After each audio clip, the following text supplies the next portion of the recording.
Mustafa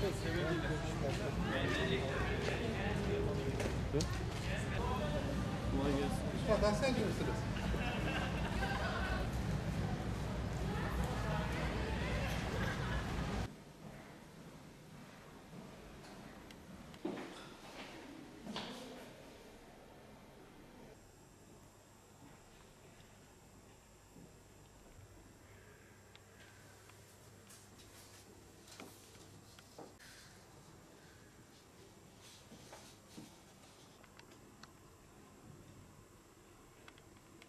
Evlilik aile kurumunun temel önemli bir müessesesi.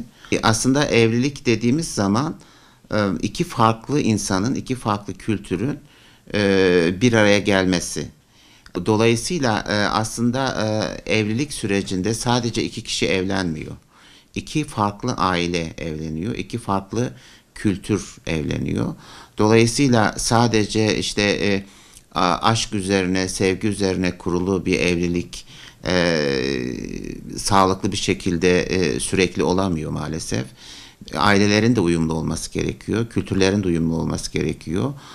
İşte ben 32. yılımı çalışıyorum akademide. Aynı zamanda aile danışmanlıyım. Ailelerin son dönemdeki boşanmalarının bir sürü nedeni var. Tabii sosyal olaylar biliyorsunuz tek nedenli değil, çok nedenli, çok girift sosyal olaylar. Hele hele evlilik kurumundan bahsettiğimiz zaman biraz önce bahsettiğimiz gibi iki farklı kişinin ve kültürün bir araya gelmesi, birbirlerine tahammül etmesi zaman gerektiriyor. Ve evliliğin temelinde ne var derseniz sevgi ve saygı var, paylaşım var, empati var. Yani aslında bizim İslam geleneğinde biliyorsunuz eşler birbirlerine emanet, Allah'ın emaneti. Yani siz birbirinizin malı değilsiniz. Birbirinize emanetsiniz. Aynı şey mesela çocuklar için geçerli. Çocuklar da eşlerin birbirine emaneti gibi, Allah'ın emaneti gibi çocuklar da aslında anne babaya emanet. Orada anne baba bir çocukları iyi yetiştirmesi gereken aracı rolünde.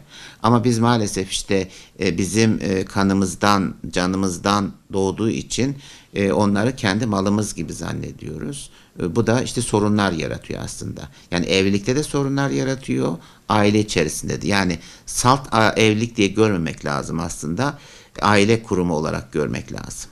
Eşlerin önceliği dediğim gibi birbirlerini anlamadan geçiyor. Yani eğer hep benim sözüm olacak derlerse bencillik ve bunun biliyorsunuz işte psikiyatride ve psikolojide narsistlik diyoruz. Kendine tapma diyoruz. Hep benim sözüm olacak diye eşine hegemonya kurarsa, tahakkümde bulunursa o evlilik yürümüyor. Dolayısıyla aslında evlilik bir sanat ve zanaat. Neden bunu söylüyorum?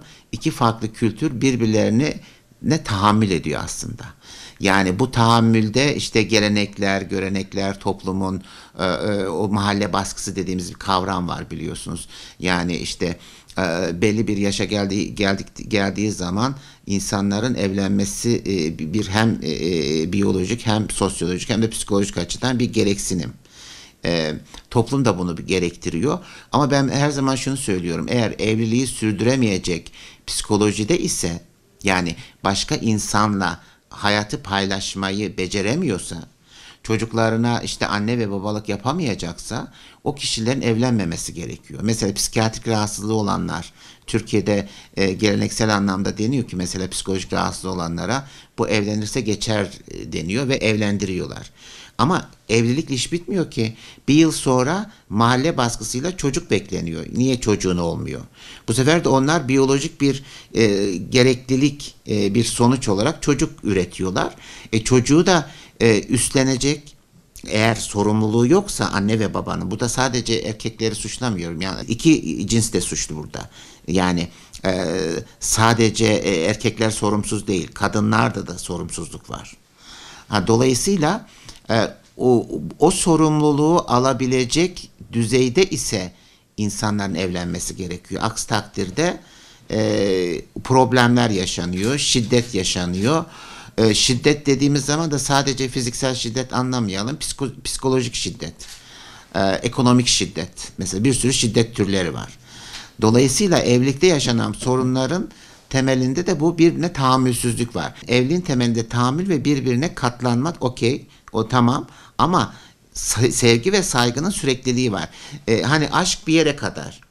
Ama siz ömrünüz boyunca paylaşacağınız, hayatı paylaşacağınız, bütün zorluklara birlikte göğüs gereceğiniz, hayat arkadaşı diyoruz ya evlilikte eşlerin birbirlerine hayat arkadaşı.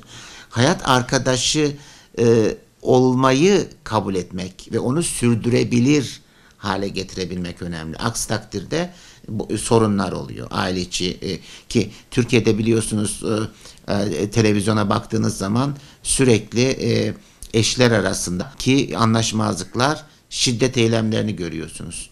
Bu da bir problem aslında, temel problemlerden birisi. Eşler Allah'ın emaneti birbirlerine. Dolayısıyla birbirlerine saygı duymaktan geçiyor. Birbirlerini kabul etmekten geçiyor. Yani katlanabilmenin de bir dozu var aslında. Bir sınırı var.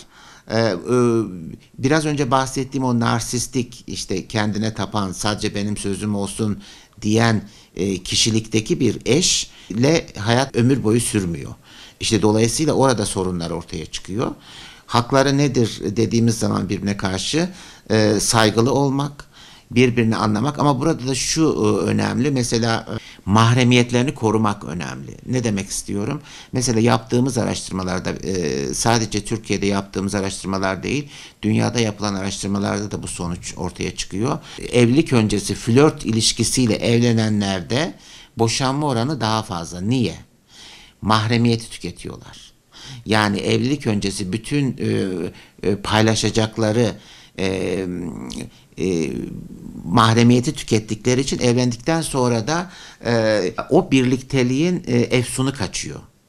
Önemi kaçıyor ve dolayısıyla daha fazla boşandıklarını görüyor. Dolayısıyla evlilikte uyum çok önemli.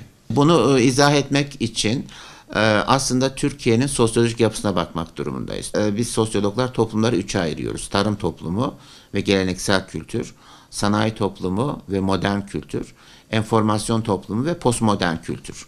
Türkiye her üç toplum yapısını bir arada yaşayan, yani hem tarım toplumunu hem sanayi toplumunu hem de işte bilişim teknikleri, internet ve sosyal medyayla birlikte enformasyon toplumunu bir arada yaşayan arafta bir toplum.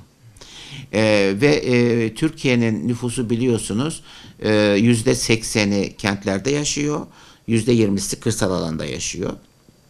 Türkiye'deki göç sürecine baktığımız zaman iç göçler 1950 yılında başlıyor. Tarım toplumunda aile nasıldı? Sosyolojik açıdan geleneksel geniş aileydi. Ne demek istiyorum? 3 kuşağın birlikte yaşadığı, çünkü tarım üretimi neyi gerektiriyordu? Kol emeğini gerektiriyordu. Tarımda makinalaşma başlayınca kentlerdeki fabrikalarda çalışmak için insanlar 1950'den itibaren kente göç etmeye başladılar.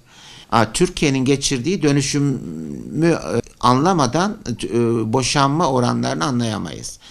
Dolayısıyla Türkiye'nin geçirdiği süreç tarım toplumundan sanayi toplumuna, yani geleneksel kültürden modern kültüre bir geçiş var. Bu geçiş sancılı. Bütün Batı'da da böyleydi. Bu sancıları yaşamak normal aslında. Çünkü neden? Kente geliyor, aile yapısı küçülüyor. Geleneksel geniş aile yerine anne baba ve evlenmemiş çocuklardan oluşan çekirdek aile. Çocuklar anne baba çalıştığı için, çalışmak zorunda kaldığı için kentte çocuklar için kreşler açılıyor. Eğer yaşlılar varsa huzur evi açılıyor gibi. Bu Batı'da da böyleydi. Bizim Türkiye'de bu aynı süreci yaşadı. Dolayısıyla boşanmanın nedenlerinden birisi bu arafta olmaktır. Kente ve moderniteye uyum sağlamaktır. İkincisi kadının eğitim düzeyinin yükselmesidir. Kadın eğitim düzeyinin yükselmesiyle, modernleşmeyle birlikte işe girme oranları da arttığı için ekonomik bağımsızlığını kazanıyor. Dolayısıyla yürümeyen bir evlilikte her ne kadar mahalle baskısı olsa bile ayrılıyor. Dolayısıyla boşanmaların bu kadar kolay olmasının aslında temel sosyolojik nedenlerinden birisi bu. Yani kadının toplumdaki ekonomik ve sosyal açıdan yeri. Eski Türk filmlerinde boşanmış dul kadın imgesi vardı. Olumsuz bir şekilde kodlanıyordu. Ama daha sonraki filmlere bakın, günümüzdeki filmlere bakın ve dizilere bakın. Dizilerde bu boşanma normalmiş gibi. İşte mesela dizilerin içerik çözümlemesini yaptığınız zaman ya da Türk filmlerinin diyelim. Çünkü filmleri ve dizi filmlerini önemli olduğunu düşünüyorum. Niye? Topluma sürekli mesaj veriliyor. Bilinçaltına mesajlar veriliyor. Dolayısıyla üretilen dizi filmlere bakın, işte tek başına yaşayan, işte parçalanmış aile modelleri çok fazla. Dolayısıyla siz bunu medyada sürekli sunduğunuz zaman bunu normalleştiriyorsunuz. Kanıksatıyorsunuz. Dolayısıyla işte boşanan kadın imgesi de eskiden olduğundan daha farklı. İşte daha özgür veriliyor, imaj veriliyor daha doğrusu. İster olumsuz hikayelerle boşansınlar, isterse normal bir boşanma olsun. Tabii ki eşler arasında, eşlerin üzerinde daha doğrusu erkek ve kadın üzerinde travma yaratıyor. Depresyon yaratıyor, kaygı yaratıyor. Dolayısıyla içine kapanıyor bu erkek ve kadın, boşanan kadınlar. Topluma uyum sağlamada sorun yaşıyorlar. Çünkü evli olmak toplumda bir statü göstergesi.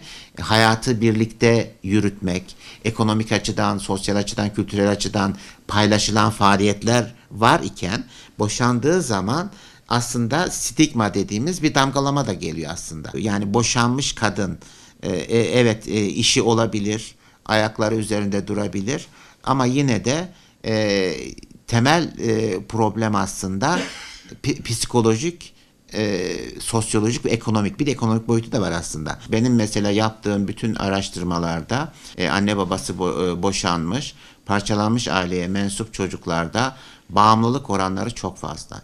Gerek sigara, gerek alkol, gerek uyuşturucu madde, gerekse sosyal medya bağımlılığı, internet bağımlılığı bu parçalanmış aile çocuklarında daha fazla. Niye?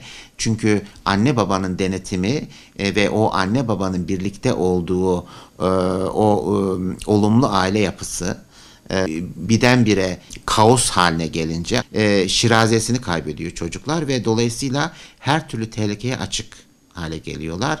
Daha kırılgan oluyorlar psikolojik açıdan. Yani boşanma son 15-20 yılda daha fazla arttı. İşte bu dediğim kentleşme, modernleşme ile ilintili aslında ve asıl sorunu çocuklar yaşıyor. Ama bu şu anlama gelmiyor. Çocuğum var diye anlaşamayan eşlerin bir arada kalması da problemli. Çünkü babasının annesine ya da annesinin babasına uyguladığı şiddeti gözlemleyen çocuk ileride, ki bu yaptığım araştırmalarda da öyle o çıktı, aynısını eşine uyguluyor. Geleneksel postmodern aile yapısında anne baba ve çocuklar dışında o ebeveynler, yani ebeveynler derken büyük anne büyük babadan bahsediyorum. Onlar çok önemli sosyalleşme modelleri. Anne ve baba sorumluluklarını yerine getirmek zorunda. Ayrı olsalar bile, ayrı evlerde yaşasalar bile model olmak zorundalar. Yani o çocuklar üzerindeki o rol modelliklerini sürdürmeliler. Birbirlerine zaman ayırmalılar. Dolayısıyla psikolojisini ancak bu şekilde onarabiliriz. Çünkü o biraz önce bahsettim ya, travma yaşadılar ve psikolojilerinde problem oluştu. Ve burada yine işin içine şeyin girmesi gerekiyor. Mesela ayrıldılar diyelim. Anne baba işte eşleri ayrıldı. Mesela kadın tek başına çocuğu büyütmede sorun yaşıyor. Çünkü çalıştığı için. Orada eğer ebeveynleri varsa ebeveynleriyle birlikte yaşaması hem rol modeli itibariyle hem de o aile samimiyeti, sıcaklığını yeniden inşa etmek açısından önemli olduğunu düşünüyorum. Sosyolojik açıdan baktığınız zaman aile bütün toplumların temeli ve bütün toplumların küçük modeli. Çünkü aile içerisinde doğan ve büyüyen birey bütün toplumun kültürünü aileden başlayarak ediniyor. İlkokula kadar çocukların rol modeli kimdir? Anne babadır. İlkokula başlayınca rol model ilkokul öğretmenine geçer. Daha sonra akranlar işin içine giriyor. Ama bütün hayatımızı ila nihayet ayrılsak da, evimizden ayrılsak da tekrar döneceğimiz yer neresidir? Ailemizdir. Dolayısıyla aile toplumun temeli. Eğer aile bozulursa toplum da maalesef çöküşe doğru gidecektir. Tarihte de bu görülmüştür. Dolayısıyla çok dikkatli olmak zorundayız. Yani medyada üretilen, tüketilen o bütün dizilere bakın. O dizilerde gösterilen rol modeller problemli olduğunu düşünüyorum ben. Yani aile yapısını ve çocukların davranışlarını olumsuz etkileyen maalesef hikayeler anlatılıyor orada. Sürekli o programları, dizileri seyreden kişilerde bilinçaltına yerleşiyor o olumsuz modeller ve onu hayatlarında uyguluyorlar. Dolayısıyla sorumluluk diyorum ben burada. Yani medyanın sorumluluğu, ailelerin sorumluluğu, bir de sosyal medya vasıtasıyla boşanmaların çoğuna baktığınız zaman son dönemde sosyal medya üzerinden aldatmaları görüyorsunuz. Burada sadece erkekler değil, kadınlar da maalesef eşlerini aldatıyorlar. Ve bu da boşanmayla sonuçlanıyor. Dolayısıyla sorumluluk temel olarak söyleyeceğim önemli bir konu.